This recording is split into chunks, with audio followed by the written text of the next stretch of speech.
Hi friends, welcome back to another episode of Generation Films. My name is Alan. Me and American Ben just came back from watching Avengers Infinity War. Fortunately, Ben can't be with us right now because he went to a daylight rave in Union Square, which is way too specific for me to even make up. Anyway, today I want to talk to you guys about 10 things in the new Avenger movie that I really liked. And yes, there will be some minor spoilers ahead.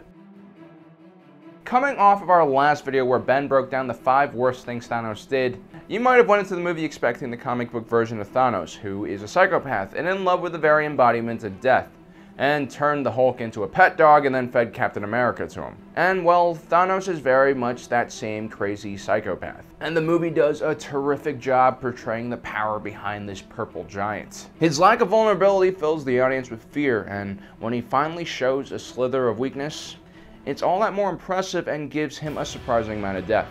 Thanos is easily one of the best villains in the entire MCU, and in many ways this film is more about him than it is actually about the Avengers, and I'm really glad Marvel finally introduced him in the cinematic universe. The strength of the Avenger movies has always been the reward of seeing your favorite superheroes come together and interact in funny, awesome, and sometimes unexpected ways. This Avengers film delivers again with some really awesome pairings. Tony Stark finally meets someone as arrogant as him when he teams up with Doctor Strange. Captain America finally finds a superhero who also understands the concept of honor as he does when he travels to Wakanda to meet the Black Panther. And Thor finally butts heads with someone as clueless and lovable as he is when he gets picked up by the Galaxy of the Guardians crew.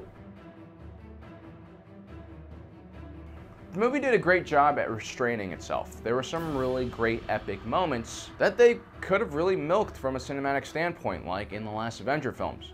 But they didn't do that. They kept all the scenes short and concise, which made the pacing very brisk, but that's a good thing because it kept my attention a lot better than the other Disney movie that was 2.5 hours long that just came out a few months ago. Besides a few small scenes, like one of the ones with Gamora and Thanos, I was never really bored throughout the entire movie.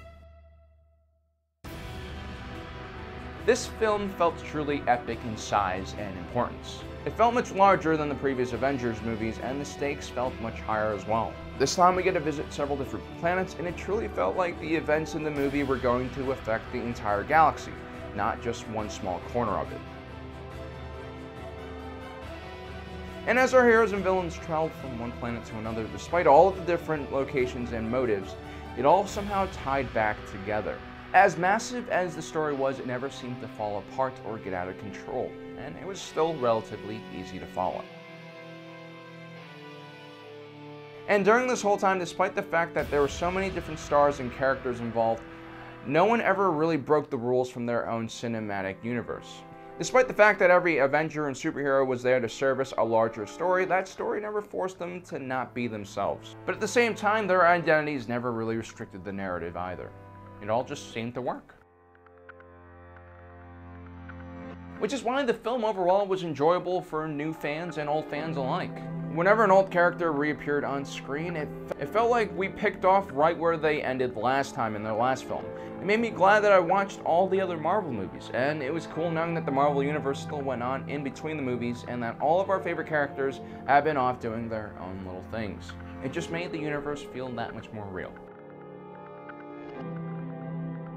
While I've complained about the Marvel franchise before and how saturated the superhero movie genre has become because of them, but just as I was losing interest in Marvel, the recent phase came out, and I gotta say, I've liked all the movies so far.